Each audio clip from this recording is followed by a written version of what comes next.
I still remember vividly the moment my 7-year-old grandson tugged hard on my sleeve in the parking lot. The dim, yellow light shone down on his tiny face, where Micah's eyes looked up at me, trembling, with a level of fear I had never seen in any child. Then he whispered, his voice hoarse with terror, "Grandma, don't take us home." I heard my mom planning to kill us tonight.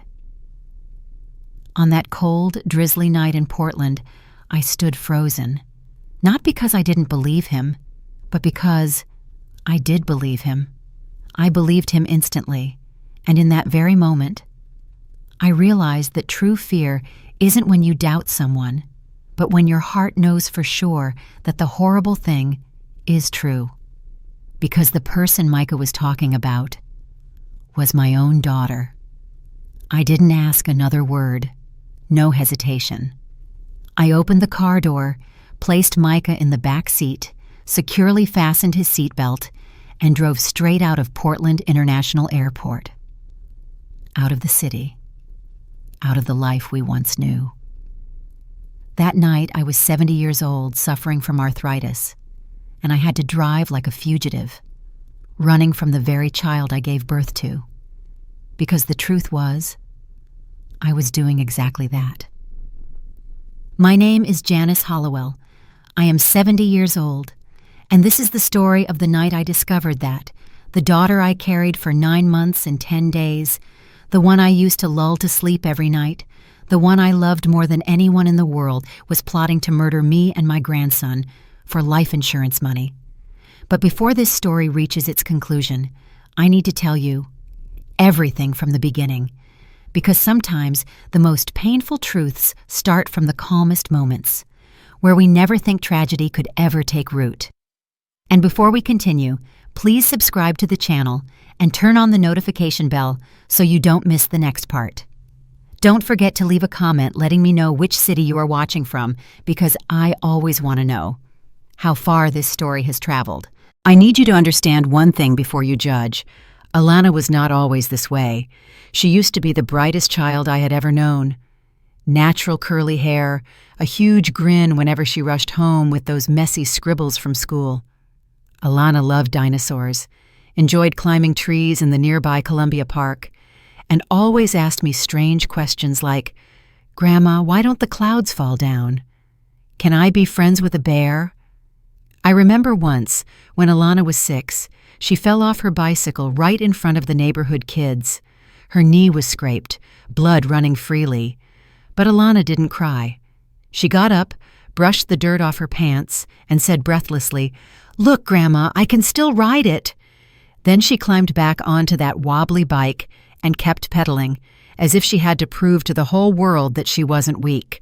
That was the Alana I knew, strong, determined, and never giving up. And yet now, that child wanted to kill her own mother. Everything began to change after Darius passed away. Darius Moore, my son-in-law, was such a gentle man that sometimes I wondered, how could he even survive in this cruel world? He was an environmental engineer working for a nonprofit organization dedicated to protecting the Columbia River. Darius loved hiking, enjoyed cooking, and loved Alana to a point where sometimes I found it a bit too much. He often told me, "Janice, Alana is the best thing that ever happened to me. I will take care of you, take care of her, and take care of our soon-to-be-born child. You can rest assured." 3 years ago, one drizzly November afternoon, like any normal day in Portland, Darius was driving home on US 30 along the Columbia River. Perhaps the road was slick. Perhaps he was distracted. Perhaps the brakes failed. His car plunged down an embankment. They found him 6 hours later, but it was too late. That evening, when the police knocked on the door, I saw a part of Alana die with her husband. She didn't cry, didn't scream, didn't break down. Alana just stood there, staring into space, and whispered, "It's over." I held her, while Micah, just 4 years old, sobbed hysterically in my arms. But Alana remained still as a statue. From that moment on, I knew she was no longer the Alana of the past. The first few months after the funeral, I moved in with mother and son in their 2-story house in northeast Portland. It was the house Darius and Alana had bought with part of the inheritance money from my father, Kenneth Hollowell, who had passed away 8 years prior from heart disease. Kenneth was a history teacher at the high school. He left us a modest savings, a small house that had been sold, and most importantly, a life insurance policy valued at $800,000. According to the will, I was the primary beneficiary. But there was a special clause. If I passed away, the entire sum would be transferred to a trust fund for Micah, and he would receive it when he turned 21. Alana was the trustee, but was not allowed to withdraw the money for her own use. At the time, I thought Kenneth had done the right thing. He wanted to ensure his grandson had a future, money for college, starting a career, buying a house. I never suspected that very clause would become the reason my daughter wanted to kill me. After Darius died, Alana threw herself into work as a way to forget her pain. She worked until 10, 11 p.m., sometimes coming home at midnight, eyes red, with a faint scent of wine. I was worried and tried to advise her, "Alana, you need to rest. You're exhausted. Mom, you don't understand. I need money. This house needs money. Micah needs money. But we have Darius's insurance money. It's not enough." I didn't understand. Darius had about $300,000 in life insurance, which Alana had already received. With that money, she could live comfortably for a few years, without needing to drive herself to exhaustion like this. But I didn't know then. Alana had spent it all. I only found out later, when everything was too late. After Darius's death, Alana fell into a spending spree that knew no end. Expensive clothes, new furniture, luxury car, solitary trips to California, New York, and even Hawaii. I asked, "Where are you going? Why aren't you taking Micah?" "Don't worry, Mom. I need time for myself." At the time, I thought maybe that was her way of coping with the pain.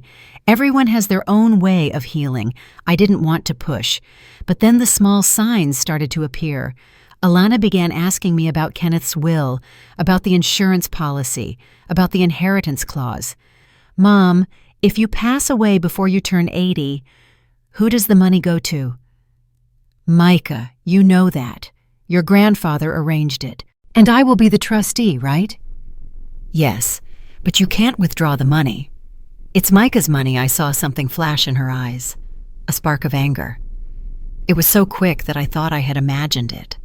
Then there were nights I woke up at 2 or 3 in the morning, hearing Alana talking on the phone in the downstairs office.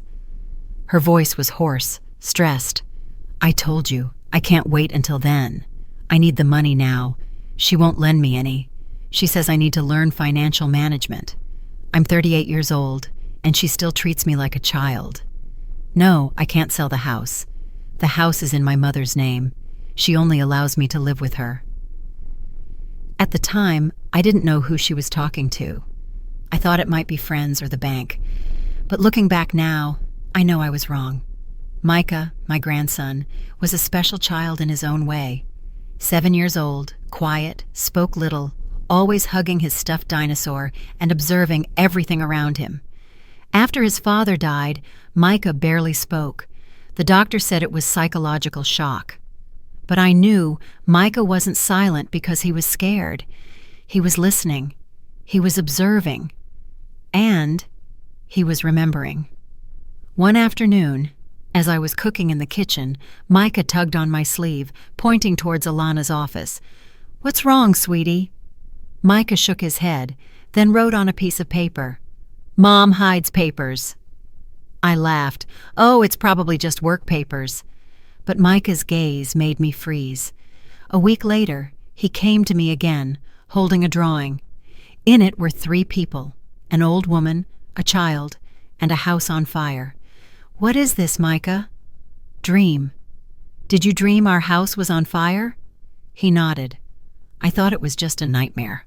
Looking back now, I know Micah wasn't dreaming. He was trying to warn me. Another night, I woke up to a strange noise downstairs. I tiptoed down and saw Alana kneeling next to the gas stove, holding something in her hand. "What are you doing?" Alana was startled, quickly standing up. "Oh, nothing. I thought the gas stove was leaking. I was just checking." "At 2 in the morning?" "I was worried about danger." I looked at her. Alana avoided my gaze. "It's fine." "You go back to sleep, Mom." I went back up the stairs, but in my heart, a small alarm bell began to ring, clear and impossible to turn off. Then came the fateful night. Thursday, October 24th. Alana had a business trip to Chicago, 3 days. She asked me to prepare to drive her to Portland International Airport at 7 in the evening.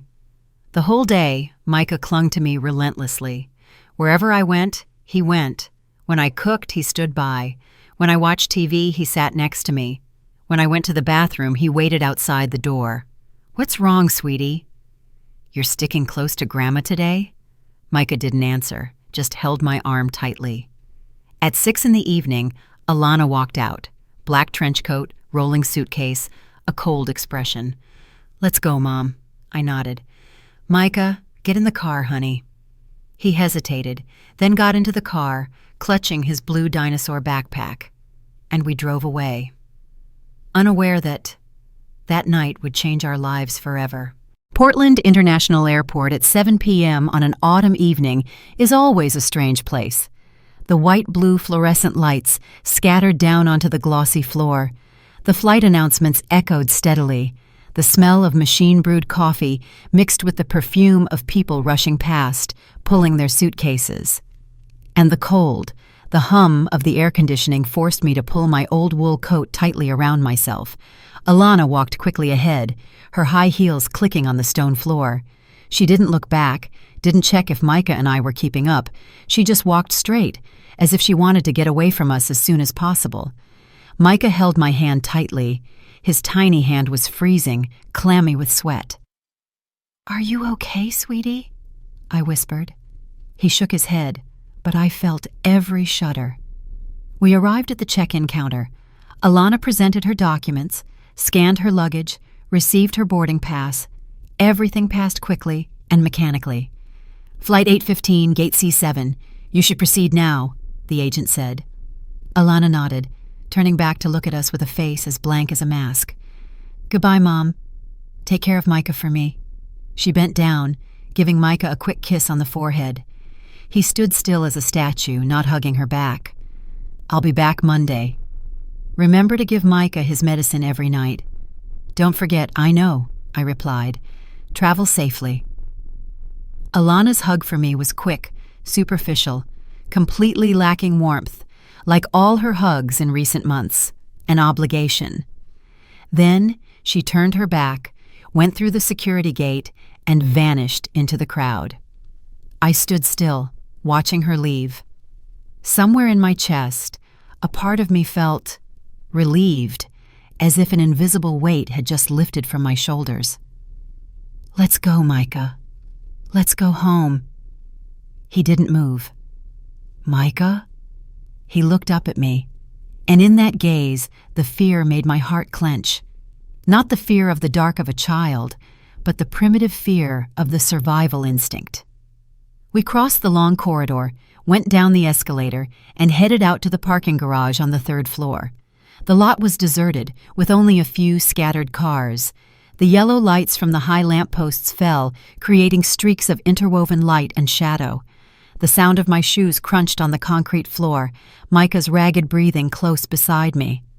I pressed the remote. The old Chevrolet Impala flashed its lights twice, the lock clicking open. "Get in the car, honey," I said, walking toward the door.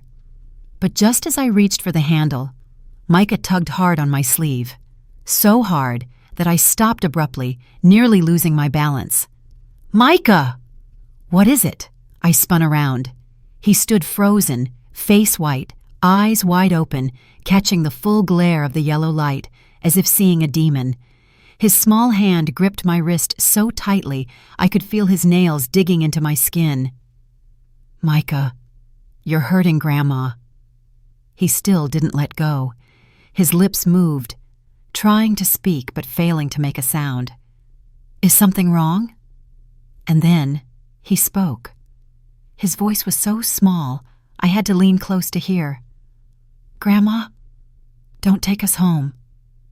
At first, I thought I misheard. "What?" "Don't go home," Micah repeated, clearer this time. "Please, Grandma." "Why?" "Our home is there." He shook his head violently, tears welling up. I heard..." His voice choked. I knelt down, looking him in the eye, placing a hand on his shoulder. "Heard what, sweetie?"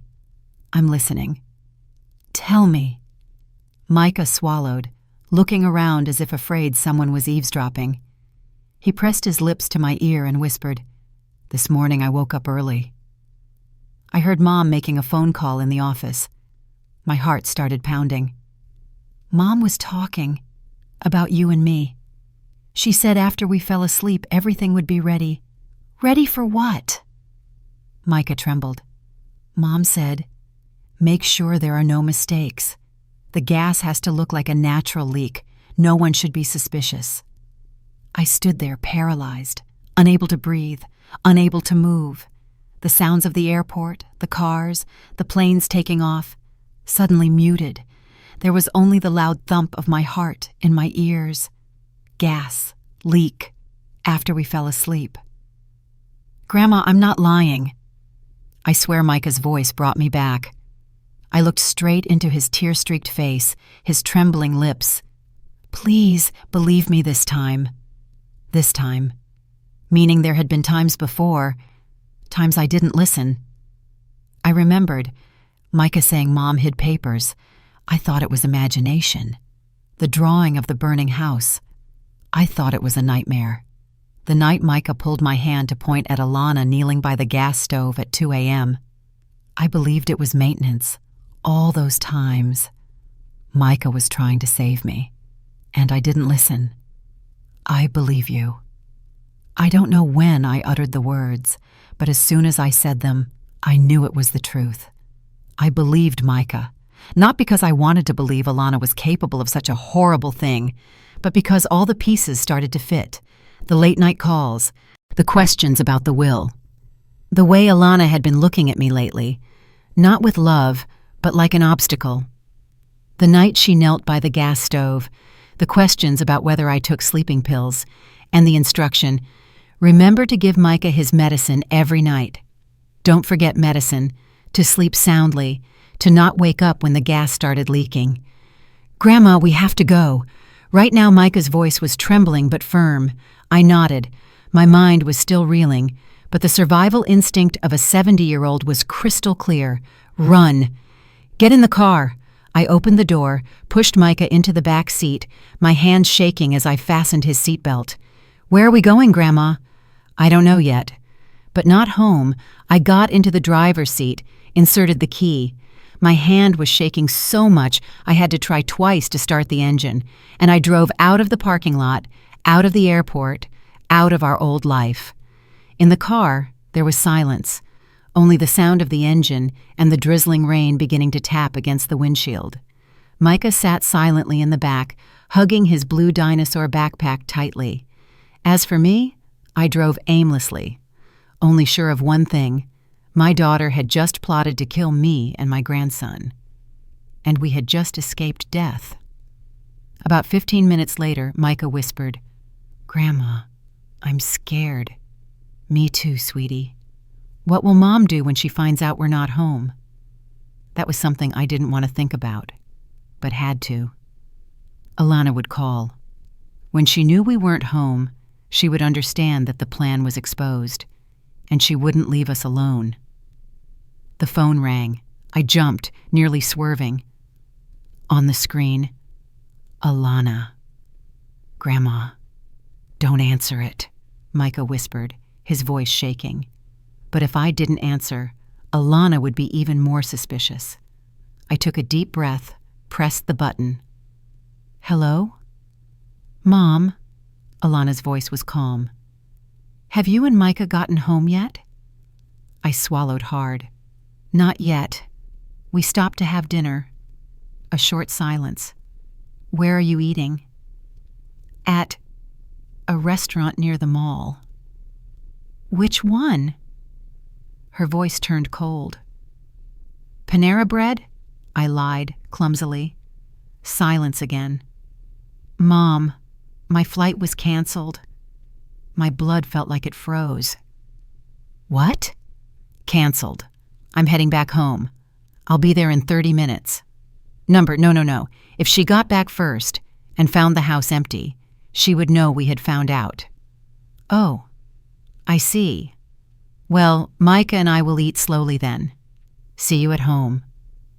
Yes, be careful, Mom. She hung up. I put the phone down, staring blankly at the road where the rain was getting heavier. The wipers swept back and forth like a countdown. Grandma? Don't worry. We're not going home. But Mom, your mother knows now. She knows we found out I accelerated, leaving the city of Portland, steering onto US 30 along the Columbia River. We needed a place to hide, and we needed evidence, because without evidence, who would believe a 70-year-old woman accusing her own daughter of being a murderer?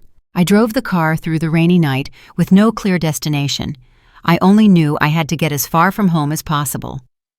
Micah dozed in the back seat, his body exhausted after the fright.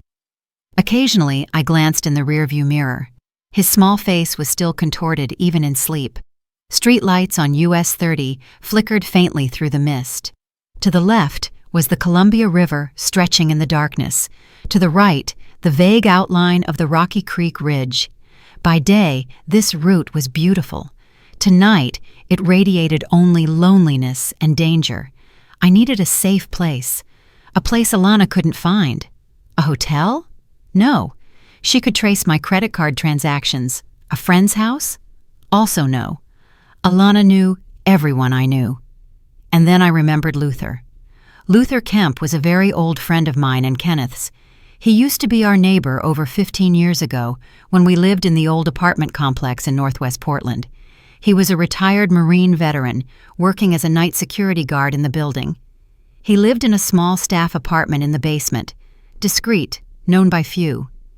After my husband passed, I moved in with Alana and lost touch with Luther, but I knew he was still there, still working the night shift, still in that same apartment. Right now, if there was anyone I could trust, it was Luther. The car clock showed 9:45 p.m. when I parked a block away from the building. I didn't stop right at the entrance. If Alana tracked me down, she would see the car. Micah, wake up, honey. He opened his eyes drowsily, looking confused. Where are we, Grandma? In a safe place. Come with me. We hurried through the rain.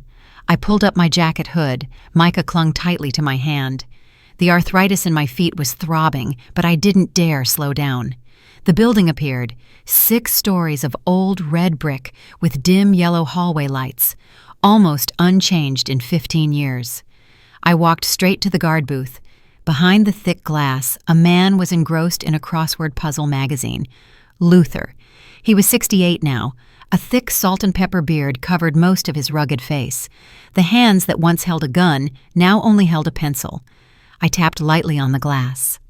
Luther looked up, squinted, then his eyes widened. Janice? He jumped up, opening the cabin door. My God, what are you doing here? And the little girl is... Micah. My grandson Luther looked at me, looked at Micah, and then back at me. He must have seen the fear and despair on my face. His voice lowered. What happened? Luther, I need help. It's urgent. He didn't ask further, didn't hesitate. Come inside first. Luther's basement apartment was small. 1 bedroom, a kitchen, a living room that doubled as a dining area, but it was warm, safe, and most importantly, hidden. He made me a hot cup of tea and gave Micah a cup of hot chocolate. My grandson sat hugging the mug on the old sofa, watching Luther intently, as if assessing whether he could be trusted. Now tell me, Luther sat opposite, what is going on? I took a deep breath and told him everything. Alana, the insurance money, the late-night phone calls, the night she was kneeling by the gas stove. What Micah heard this morning, the plan to kill us. Luther listened in silence. His face was expressionless, but his jaw clenched when I reached the part about the gas leak. When I finished, he was silent for a long time. "Janice," he finally said, "this is an extremely serious accusation." "Are you sure?" "I don't want to believe it, Luther. I'd rather believe I'm being paranoid, but—" I looked over at Micah, the unusually mature eyes of a 7-year-old. "I trust my grandson, and everything, fits together." Luther nodded slowly. "Assuming you're right. What are you planning to do now?" "I need proof. If it's just the word of a 70-year-old woman and a 7-year-old boy, the police won't believe it. Alana is a successful woman with a career. They'll say I'm old and delusional. What kind of proof do you need?" "Papers. In Alana's office, there's a red folder in the 3rd drawer. I've seen it. Inside are documents I've never been allowed to see. You want to go back home to get it?" I nodded. Luther sighed, rubbing his beard. "That's dangerous, Janice. If Alana is home, I know, but there's no other choice. Grandma can't go." Micah's voice rang out, startling both me and Luther. He put the mug down and stood up. "It's too dangerous. Mom will hurt you. Sweetie, I'll be careful." "No." Micah shook his head violently, tears welling up. "I don't want to lose you." "I already lost Dad. I can't lose you too." My heart ached. I knelt down, hugging Micah tightly. "I promise I'll come back. I promise." He sobbed in my arms. Luther stood up. "All right. If you're determined to do this, I'll drive you. I'll wait in the car. 20 minutes, not a second more. If you don't come out, I'm calling the police." I looked up at him. "Thank you, Luther." 30 minutes later, we were in Luther's old Ford pickup truck, heading toward northeast Portland. Micah stayed behind in the apartment, with very clear instructions. "Lock the door, don't open it for anyone, even if they say they are his mother. You have to promise me," I instructed. "No matter what happens, stay put here and wait for me." Micah nodded, his face serious. "I promise." The clock in Luther's car showed 11:15 p.m. when we stopped a block away from my house. The house was dark. Alana's car wasn't parked in the driveway. "Looks like she hasn't returned yet," Luther whispered. "Or she parked somewhere else," I replied, "to set a trap." Luther looked at me. 20 minutes, Janice." Not a second more I nodded, opened the door, stepped out, fading into the night. The house I once called home now looked like a trap. I went around the back, squeezing through the bushes Darius had planted 3 years ago. The back door opened with the key I always carried. I turned the key very gently. The click of the lock sounded in the night like a gunshot in my head. Pushed the door, stepped inside. The house was pitch dark. Streetlights shone through the windows, casting pale streaks of light on the wooden floor. I stood still, listening. The low hum of the refrigerator, the ticking of the living room clock. Nothing else. I pulled out a small flashlight, pointed it at the floor, and stepped very lightly toward the stairs. Every creak of a floorboard made my heart stop. But I kept going, one step at a time, up to the 2nd floor. Alana's office was at the end of the hall. The door was closed. I placed my hand on the doorknob, turned it gently. Locked. Of course, I took a hairpin from my pocket, an old trick I learned from when Alana was a child and would lock her room when she was sulking. 2 minutes of nerve-wracking tension, then click. The lock gave way. I pushed the door open, stepped inside. The office was tidy as always. Dark wood desk, closed laptop, neat bookshelf. I went straight to the desk, opening the 3rd drawer, flipped through company files, and found it, the red folder. My hands trembled as I opened the folder. Inside, a copy of Kenneth's will with a black ink note. $800,000, transfer to Micah at age 21. Bank statements under the name Misha Ross. Large money transfers. A lease agreement for a house in Troutdale, signed last month, and a handwritten note in Alana's handwriting. Gas leak, Friday night. After 11 p.m., ensure both take the medicine. Kelvin will handle it. My blood ran cold. This was it. The proof. I pulled out my phone, photographing every page. 1, 2, 3, 4. And just as I finished taking the photos, I heard a sound. From downstairs, the sound of a door opening. The sound of a door slamming echoed from downstairs. Then voices. Not 1, 2. Check upstairs. I'll look at the living room, Alana's voice. Cold. Commanding. Got it. A man's voice, low and rough. My feet felt cemented to the floor. They were back. Both of them. Alana and the other man, who must be Kelvin Ross, the one she hired to fake the gas leak.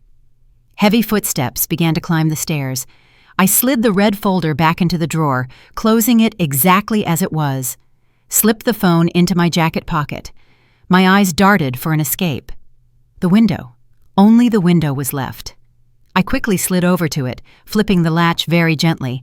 The sash slid up, making a small squeak. Outside was a narrow awning, about 30 centimeters wide, running along the edge of the house. Below was the backyard, about 6 meters high. I am 70 years old, with arthritis, and haven't climbed anything in a long time. But there was no choice. The footsteps were getting closer. They had reached the hallway. I placed one leg outside, grabbed the frame, and pulled myself out. The night wind hit me with a chill. The drizzle made the awning slippery as oil. I pressed my back against the wall, both hands gripping the brick groove. My legs trembled on the thin strip of awning. Pain. My knees crackled like needles poking me, but I dared not make a sound. Inside, the office door was shoved open. "Nothing here," the man's voice grumbled. "Room's empty." "Check thoroughly," Alana replied, her voice close now. "They must have come back for something." The sound of shoes entered the room. I held my breath, standing still as a statue. "There's nothing goddamn—" "The window. Hey, the window's open." My heart skipped a beat. "What?" Alana's voice hissed right behind the window frame. Her shadow fell onto the awning. I had already moved to the left, pressing against the edge of the wall, hiding from view. "Someone was just here," Alana said, cold as ice. "Very recently. The frame is still warm." "Check the yard," the man's voice sharpened. "They might have jumped." "Hurry!" The sound of footsteps rushing down the stairs. I had no time left. I had to get down now. To the right was a trellis about 2 meters away, covered in dense vines, running from the awning to the ground. If I could reach it. I took a deep breath, edging along the awning in tiny steps, my hands pressed tightly against the wall. My knees protested. My fingers were numb. But fear gave me a burst of energy I thought I had exhausted. I reached the trellis, grasping a wooden slat. It creaked, wobbly, not stable, but there was no other way. I switched hands, sliding my body over, hooking my feet into the vines, began to slide down, one segment at a time. My hands were scratched by thorns. My feet slipped frantically, but I didn't stop. "Over here!" Kelvin's voice shouted from the backyard. The beam of a flashlight swept right onto me. I glanced down. 2 more meters to go. "Don't move!" Kelvin roared. I let go, falling. The impact knocked the air out of my lungs. My left shoulder hit the wet grass. The pain, enough to make me want to scream. But there was no time for pain. I rolled over, stumbling to my feet. Kelvin was sprinting toward me, about 10 meters away. I ran like I hadn't run in 40 years, through the bushes, cutting across the backyard, to the low wall separating our house from the neighbors. I scrambled over. My foot caught on a stone and I tumbled onto the other side, got up, kept running. "Janice!" Alana's voice erupted behind me. No more pretense, only fury. "Don't run! You don't understand." I didn't listen. Cut across the Miller family's yard. They were traveling. The house was dark. Darted onto the side street. My knees felt like they were about to give out. My heart pounded relentlessly. Then I saw it. Luther's Ford pickup truck parked at the corner. Luther saw me, flung the door open. "Get in!" Fast! I scrambled inside. He slammed the door shut and turned the key. Just then, Kelvin appeared at the end of the street, charging straight toward us. "Go! Go now!" Luther floored the gas pedal. The car sped away. In the rearview mirror, Kelvin stood frozen in the middle of the road, hands on his knees, panting. Behind him, Alana emerged from the shadows. She stood watching our car. That face was no longer my daughter, but a complete stranger. "Are you okay?" Luther asked, his voice full of concern. I nodded, though my whole body was shaking violently. I got the proof. I pulled out my phone, opening the photo album. The pictures of the documents were clearly visible. Proof of a murder plot. Proof of greed. Proof that my daughter had crossed the line. "We have to call the police right now," Luther said. "Not yet," I replied. "We have to get Micah first." "Alana knows we found out. She won't let it go. She will look for him." Luther nodded, accelerating. But when we reached the building, my heart froze. The basement entrance door, the way into Luther's apartment, was wide open. "No!" I jumped out of the car, rushing inside, down the stairs, to the apartment. The door was open. "Micah!" The living room was empty. On the sofa, the half-finished cup of hot chocolate, the blue dinosaur backpack lay abandoned on the floor, and Micah was gone. On the table was a piece of paper. I picked it up, my hand shaking. Micah's handwriting, hurried, messy. "Grandma." "My mom found me. She said she needs to protect me from you, that you are crazy and making things up. I'm scared, Grandma. Please save me." I collapsed onto the floor, couldn't breathe, couldn't think. Alana had taken Micah. She had taken my only grandson, and I didn't know where to find him. Luther put his hand on my shoulder. "Janice, we're calling the police." Now I nodded, tears streaming down my cheeks, pulled out my phone, dialed 911. When I spoke, my voice was no longer shaking. Only determination remained. "I need to report a child abduction and a murder plot." The Multnomah County Police Station at midnight was a cold place, glaringly bright with fluorescent lights. I sat in the interrogation room facing Officer Jada Nguyen, a Vietnamese-American woman around 35, her black hair neatly tied back, her gaze sharp but holding a hint of compassion. Luther sat beside me, his large hand placed on my shoulder like a silent reassurance. "Mrs. Hollowell," Officer Nguyen began, her voice calm, "I need you to recount everything from the beginning. Every single detail."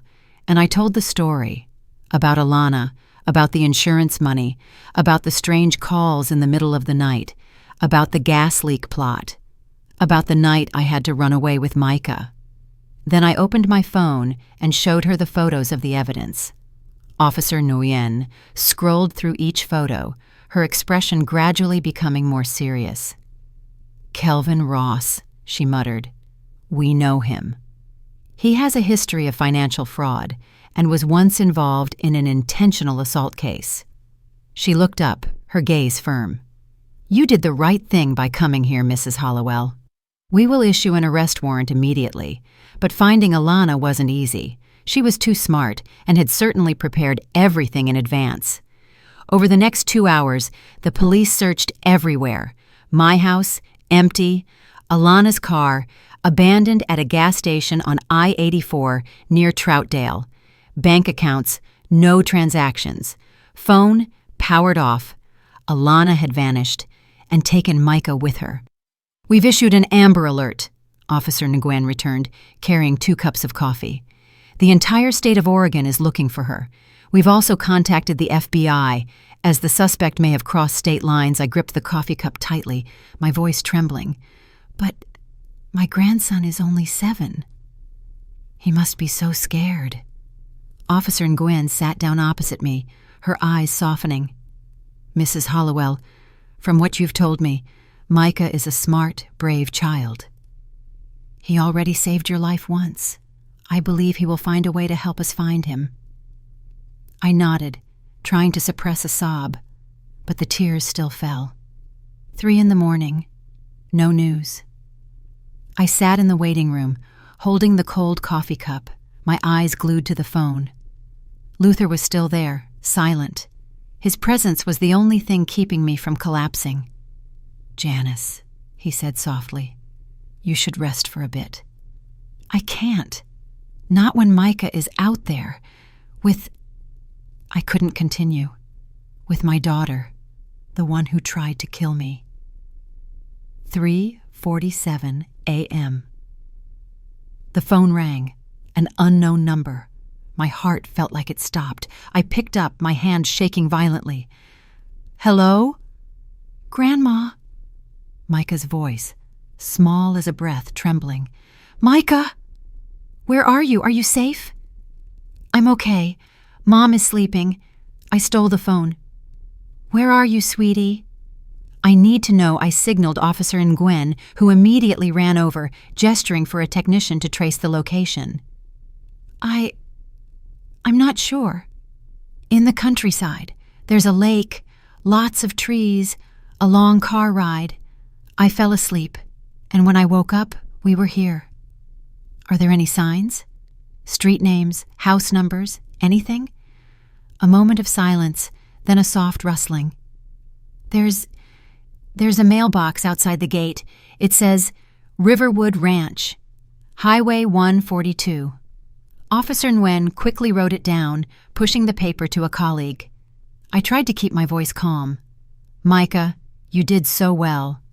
Now find a hiding spot, a safe place. Understand? There's an old shed behind the house. I can hide there." "That's great. Go now. The police are coming. Grandma is almost there with you." "Grandma, I love you so much." "I love you too, Micah. Stay silent and hide." "My mom, she's moving." I have to hang up now. "Go, sweetie. I'm coming." The call disconnected. For a few seconds, no one spoke. Then Officer Nguyen looked up. "Riverwood Ranch, Highway 142, near Hood River. We know the area. It's about 45 minutes from here." She picked up her radio. "All units, move to Riverwood Ranch, Highway 142, Hood River area. Suspects Alana Pierce and accomplice Kelvin Ross may be present with a minor child. Approach with caution. Suspects may be armed." She turned back to me. "Mrs. Hollowell, you have to stay here." "No!" I jumped to my feet. "Micah needs to see me. He needs to know I'm coming." "Ma'am, this is an extremely dangerous situation. Please! I beg you. My grandson is only 7. He's terrified. If he sees me, he will dare to run out." Luther spoke up. "I'll make sure she stays far from the scene." "But let her go." Officer Nguyen looked at both of us, then sighed. "Fine. But you will remain in my car and not leave it until the scene is declared safe." The police convoy sped through the night. The blue and red lights flashed, but the siren was off, so as not to alert Alana. I sat in the back seat of Officer Nguyen's car, looking through the window. The mountains emerged through the fog, the darkness gradually receding. The rain had stopped. The east was beginning to brighten. Dawn was coming, and with it, the hope that I would find my grandson again. 5:15 a.m. Riverwood Ranch appeared amidst the pine forest, isolated from the main road. The 2-story wooden house stood silently by a small lake, the water's surface calm as a mirror. The police convoy stopped a few hundred meters away, lights off. The officers silently spread out, surrounding the house. Officer Nguyen spoke softly into the radio. "All units in position. Maintain silence. Prepare for entry." I sat in the car, my heart pounding, my eyes fixed on the windows of the house. No light, no sound. And somewhere in that darkness was Micah, the grandson who saved my life, the grandson who now I had to save in return. Officer Nguyen lowered her voice. "Prepare to breach. 3, 2, 1, go!" The house doors burst open. Flashlight beams flickered in the early morning mist. Shouts echoed through the silent forest, and everything happened too fast. The police swarmed in. Shouts echoed. Police! Freeze! The sound of breaking glass, the sound of doors being kicked open. I sat in the car, hands tightly clasped, eyes glued to the house. Please, God, please protect my grandson, I whispered. Please don't let anything bad happen to him. 2 minutes stretched out like 2 hours. Officer Nguyen's radio crackled. First floor secure. Male suspect subdued. Team proceeding to the second floor, Kelvin was caught. But Alana was still. The front door burst open. A figure didn't rush out the main door, but circled around the back of the house. Alana. She ran straight toward the old wooden shed where Micah was hiding. No! I opened the car door, running out. Mrs. Hollowell, get back! Officer Nguyen yelled, but I couldn't listen anymore. The damp ground slipped beneath my feet. All pain vanished. In my mind, there was only one thought. Micah. Alana reached the shed a moment before me. She pushed the door open. Micah! Come out now! My grandson's voice came out, trembling. No! I'm not going with you, Mom. You don't understand. I'm protecting you. Your grandmother is crazy. She wants to hurt us. No, she doesn't. I heard everything. You wanted to kill us. I reached them, breathless. Alana! She turned around. In the fading light of dawn, her face was haggard. Messy hair, swollen eyes, pale skin, and in her hand, a gun. I froze. Alana, put the gun down. Don't come any closer. She raised the gun toward me, her hand shaking violently. Don't come any closer, Mom. My child, can we talk? She let out a harsh, broken laugh. Now you want to talk? Have you ever listened to me my whole life? Since when? Since you always controlled me, always telling me to do this, not to do that. Grandpa's money, the money that should have been mine, you locked it away, forcing me to learn financial management. Tears streamed down her face. Alana's voice cracked. I'm 38 years old, and you still treat me like a child. Do you know what it feels like to have to beg my mother for every penny? What it feels like to have to lie, to hide things because you never believed I was good enough? My heart ached. Alana, you never told me you felt that way. Because you never asked, she screamed. Darius died. You were there, yes, but you only told me, be strong, move on. Not once did you ask how much pain I was in, how lonely I was. I took another step, keeping my voice gentle.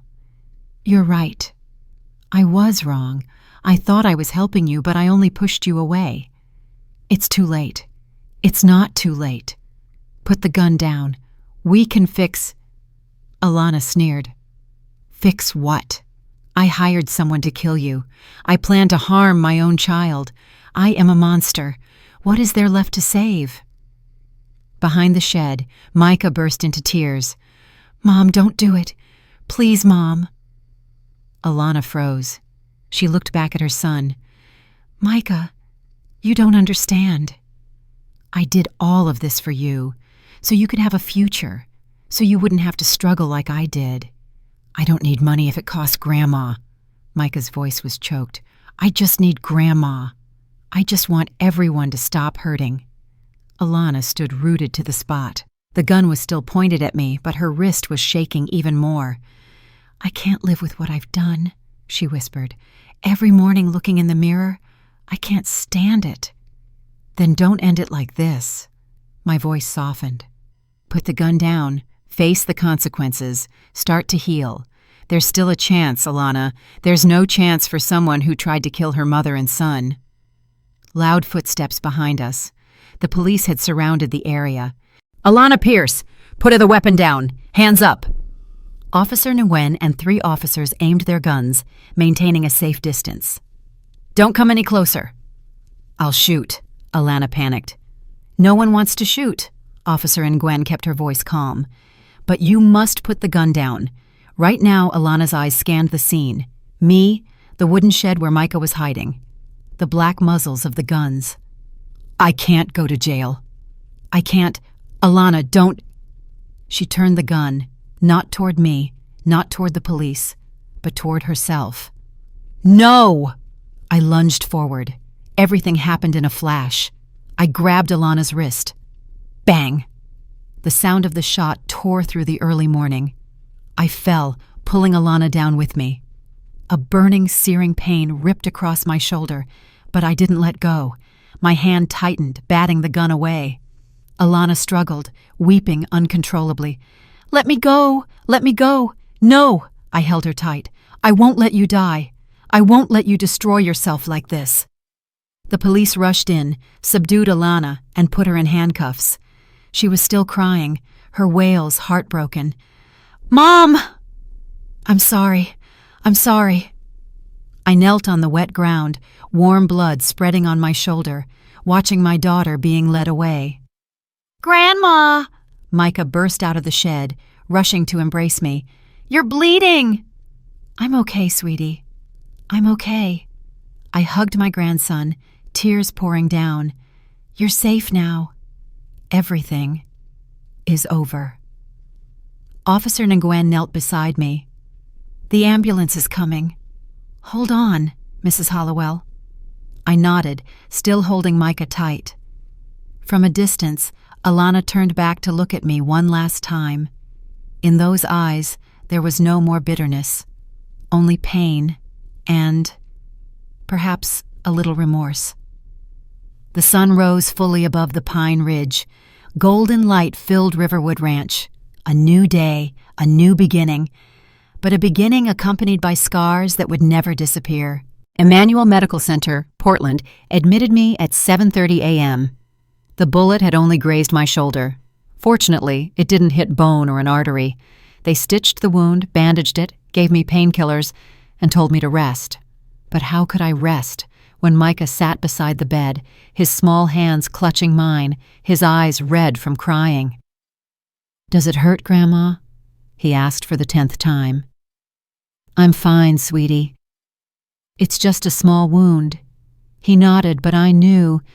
He knew perfectly well I was lying.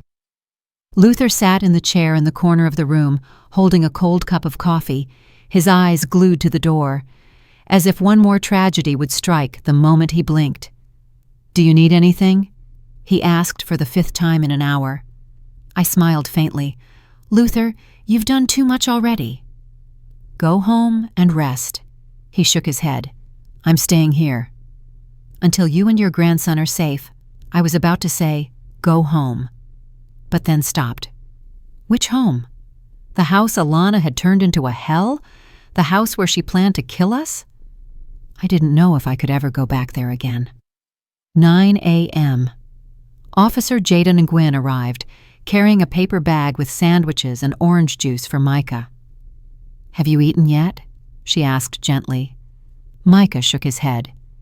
Eat up, honey. Grandma needs you to be strong. He reluctantly accepted, taking a tiny bite. Officer Nguyen turned to me. Mrs. Hollowell, I have news. I managed to sit up, ignoring the sharp pain in my shoulder. How is Alana? She is being detained at the Multnomah County Detention Center. The charges include attempted murder in the 1st degree, child abduction, and assault with a deadly weapon. Kelvin Ross has agreed to cooperate in exchange for a reduced sentence. I nodded faintly, a cold emptiness spreading in my chest. Did she say anything? Officer Nguyen was silent for a few seconds, then replied softly, She wants to see you. Micah gripped my hand tighter. You're not going to see my mom, are you? I looked at his small, anxious, trembling face. I don't know yet, sweetie. I don't want you to go. My mom is dangerous. Your mom is no longer a danger, Officer Nguyen said gently. She is being held separately, under 24/7 watch. But I understood. Micah wasn't afraid his mother would physically harm me, but that she would hurt my heart. And perhaps he was right. I need time to think, I said quietly. Maybe in a few days. Officer Nguyen nodded. You have the right to refuse to see her. No one will force you. But deep down, I knew I would have to meet Alana, not for her sake, but for myself. I needed to understand, and I needed to close this chapter. That afternoon, we were discharged from the hospital. Luther drove slowly back to his small apartment, not to home. "You two can stay here as long as you need," he said. "There's no rush." I was choked up. "Thank you, Luther. I don't know how to repay you." He smiled gently. "No need for repayment. Kenneth helped me a lot after my wife passed away. This is just my way of giving back." The next few days passed in a haze. Micah and I temporarily lived in Luther's apartment. He couldn't go back to school yet. Too many reporters, too many stares. Our story was all over the newspapers. 70-year-old grandmother escapes death thanks to 7-year-old grandson's timely warning. Daughter plots to murder mother and son for insurance money. Portland shocked. The courage of a 7-year-old boy saves the entire family from tragedy. Every time I saw those headlines, I just wanted to be sick. Micah changed. He was still the intelligent, observant child, but now there was something else in his eyes, a quiet darkness. The first night in Luther's apartment, he woke up at 2 a.m., screaming. I rushed over, holding him tight. "It's okay, sweetie. Grandma is here." "My mom, she had the gun. She wanted to." "Shh, not anymore. It's all over." But I knew it wasn't over. Not for Micah. Perhaps it would never truly be over. On the third day after being discharged, I received a call from Dr. Sarah Chen, a child therapist.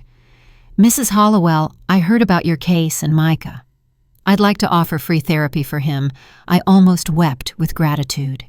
"Thank you, doctor. We really need that." The first therapy session took place on Friday. I sat outside in the waiting room while Micah was inside with Dr. Chen. An hour passed, like a year. When the door opened, Micah walked out, his eyes still a bit red but his face relieved. "The doctor is very nice. She didn't make me talk much, she just let me draw." He showed me the drawing.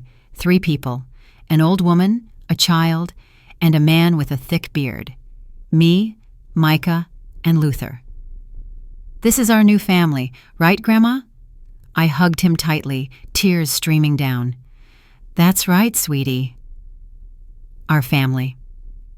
On the 5th day, I received a letter from Alana's lawyer. She wanted to see me, one last time, before the preliminary hearing. I held the letter, reading it over and over, my hands uncontrollably shaking. Luther looked at me, silent for a long time, then asked, "What are you going to do?" "I don't know." "You don't owe her anything, Janice." I nodded, tears welling up. "I know. But she's still my daughter." That night, I didn't sleep. I lay looking at the ceiling, thinking about Alana when she was little. Her innocent smile, her tiny hands holding mine in the park, the first morning she went to kindergarten. And then the image of the woman holding the gun that morning came back to me like a ghost. How could a person change so much? Or was it that I had never truly understood my own child? The next morning, I called Officer Nguyen. "I'll meet her." "Are you sure?" "No, but I need to do this." Micah heard the news and immediately protested. "You don't need to see my mom. She hurt you already." I stroked his hair, my voice soft. "Yes, your mom hurt me. But I need to hear what she has to say, so I can let go." He looked at me with eyes too profound for a 7-year-old. "Do you promise to come back?" "I promise." Saturday, 2 p.m. Luther drove me to the Multnomah County Detention Center, a gray, cold building, the smell of disinfectant mixed with despair. Officer Nguyen was waiting in the lobby. "You will meet her in the visiting room with a glass partition. You'll talk on the phone. A police officer will be observing at all times." I nodded and walked in. The visiting room was small, with only 2 chairs and a thick glass separating them. I sat down, my hand gently placed on the cold tabletop. The door on the other side opened. Alana walked in. She was thin, her hair messy, the orange prison uniform looking out of place under the neon light. Her wrists were shackled, but when our eyes met through that glass partition, I still saw the child from all those years ago, the child who used to hold my hand on the way to school, the child who used to laugh hysterically when I made dinosaur pancakes, and then tears began to fall down her face, and I could only place my hand on the glass. Between us, only fragments remained. Alana sat down, her trembling hands raising the receiver to her ear. I picked up my receiver as well. Silence. We looked at each other through the thick glass, like 2 strangers who had just accidentally peered into their own past. Alana spoke first. "You came, Mom." Her voice was hoarse, as if she had been crying for days. "You called me." "I'm here," I replied. Alana lowered her head, tears wetting her shackled hands. "You hate me, don't you?" My heart clenched. "No, I can't hate you." "But I tried to kill you." "I even planned to kill Micah." "I'm a monster." "You are a person who was hurt," I said slowly. "Lost, who chose terrible things. But you are still my daughter." Alana looked up, her eyes red and swollen. "Why don't you ask why? Why I did it?" "Because I was afraid of the answer." I took a deep breath. "But now I want to know. Tell me, Alana, why?" She was silent for a long time, as if searching for words. Then began.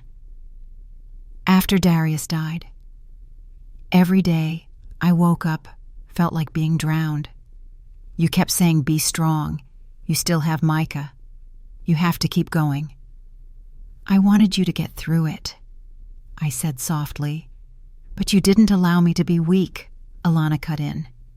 "Didn't allow me to cry. Didn't hold me and say, 'It's okay, you're allowed to break down.'" Those words stabbed straight into my heart, because they were true. I always believed strength was the only life raft. I forgot. Sometimes people need to be allowed to shatter before they can rebuild. "You're right," I whispered. "I was wrong." Alana wiped her tears, continuing the story. Then came the money.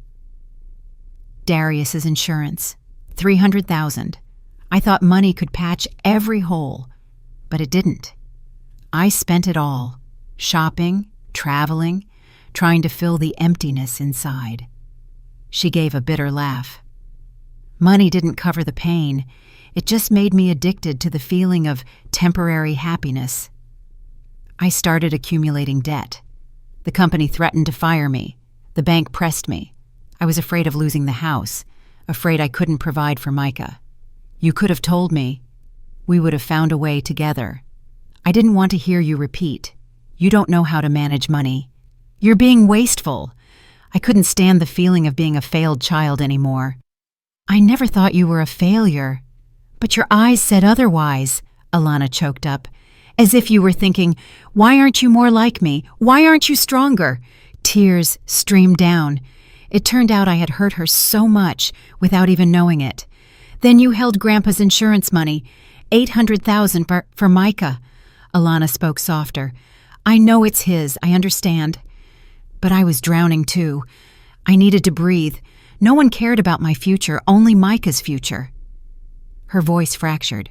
"What about me?" "Who cared about me?"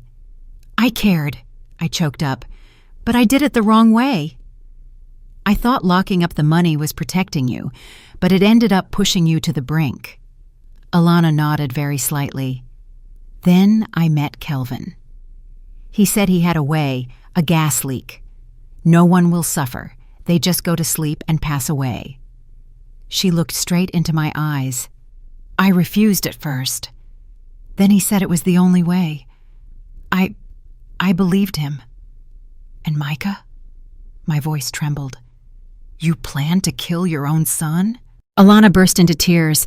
"I didn't want to. I swear. At first I only thought about you. Kelvin said if only you died, it would be suspicious. Both you and Micah had to be there for it to look like a real accident. And you agreed? I couldn't think anymore. I only saw the debt, the pressure, and an escape. She bowed her head, her voice thin as a thread. I'm a terrible mother. I don't deserve Micah. A heavy silence settled between us. I looked at the child I had given birth to, now standing on the edge of the unforgivable, and asked myself, did I contribute to this tragedy? Through control, through demands to be strong, through refusing to listen. I am at fault, I finally said. I raised you in a way that made you think you had to be perfect, not allowed to fail, not allowed to be weak. I'm sorry, Alana. I didn't see how much pain you were in. Alana looked up, surprised. You're apologizing to me? I'm not justifying what you did. You crossed a line. But I admit my part in that pain. I placed my hand on the glass, as if trying to touch her. If only I had listened more, hugged you more, said, it's okay, I'm here, maybe things would have been different. Alana also placed her hand on the other side of the glass. We couldn't touch.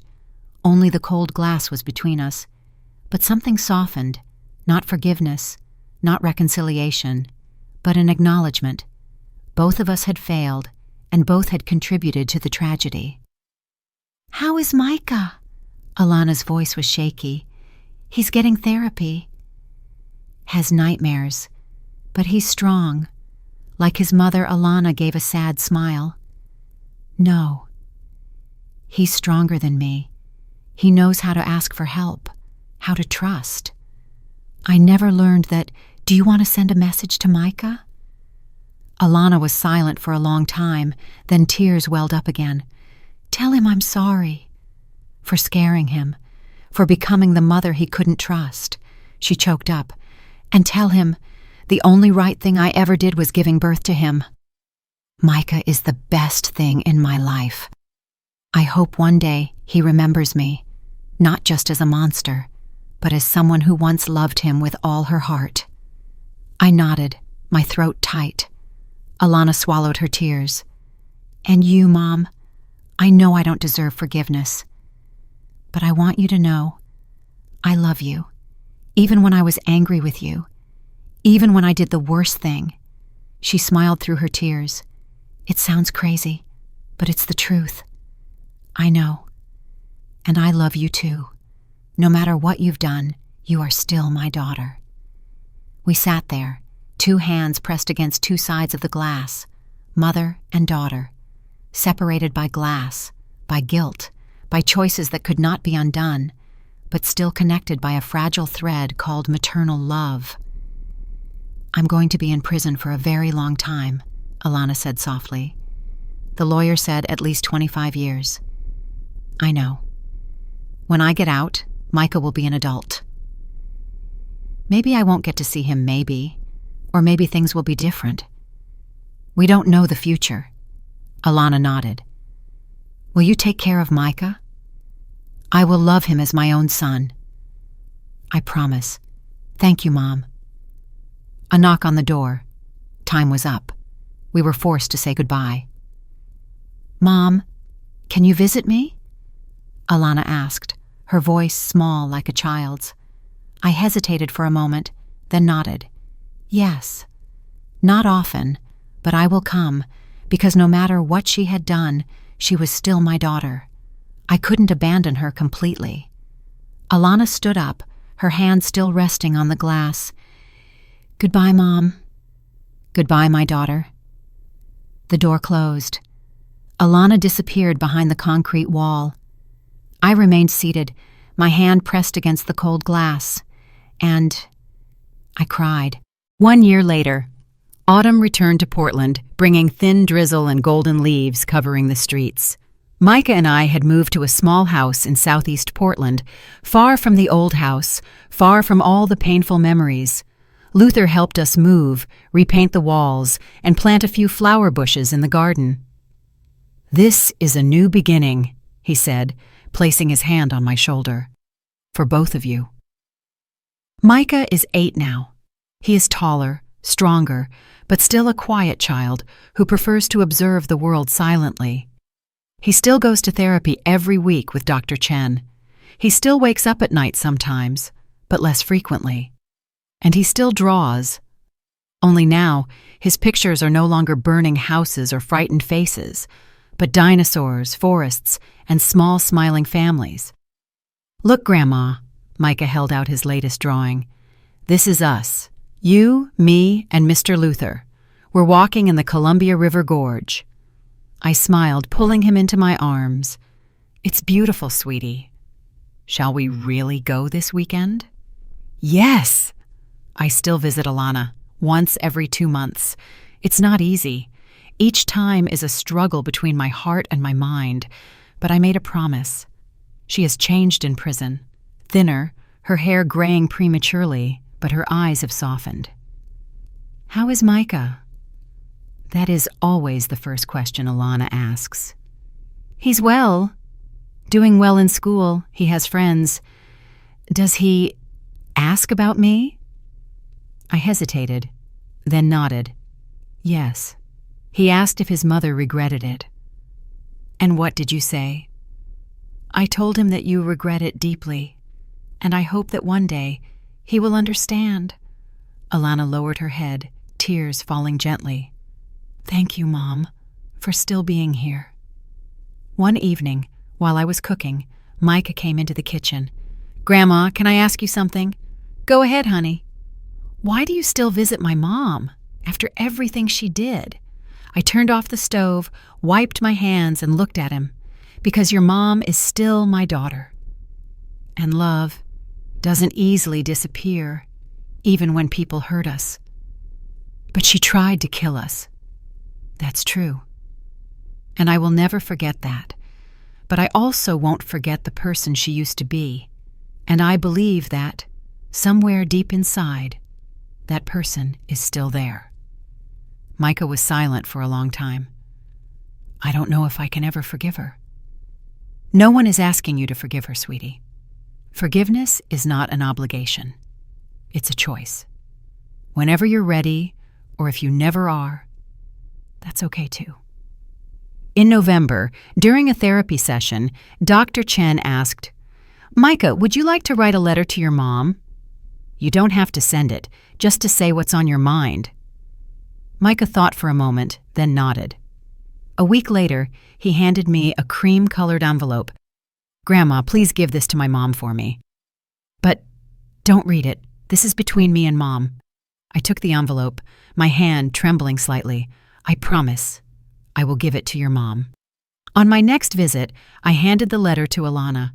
She took it, her hand shaking. "From Micah?" "Yes. From your son." Alana opened the letter, reading it slowly. And then the tears began to fall. She hugged the letter to her chest, sobbing uncontrollably. I don't know what Micah wrote, but I know. It was the first step on the road to healing. One autumn afternoon, Micah, Luther, and I sat on the porch drinking hot chocolate, watching the leaves fall in the wind. "Grandma," Micah whispered, "do you regret trusting me that night?" I looked at him, smiling. "Not at all, sweetie. That was the best decision I ever made, but we lost so much." "True. But we also gained so much. We have each other. We have Mr. Luther. We have a new life." I pulled him into a hug. "And most of all, we learned that sometimes the smallest voices carry the biggest truth." My name is Janice Hollowell. I am 71 years old. I lost my daughter to greed, to unhealed pain. But I found hope in the eyes of my 7-year-old grandson, the child who saved my life with his extraordinary courage and observation. If this story taught me anything, it is this: listen to the small voices, trust the instincts of your loved ones, and never forget that love, when left unhealed, can turn into the cruelest thing. Thank you for listening, and remember, Sometimes the person who saves you is not the strongest, but the one who dares to speak the truth when no one believes them. If this story touched you, please hit like and share it to spread the message. Leave a comment letting me know which city you are watching from and whether you have ever trusted someone when the whole world told you not to. Don't forget to subscribe to the channel so you don't miss out on real stories, lessons about courage and love. See you in the next story.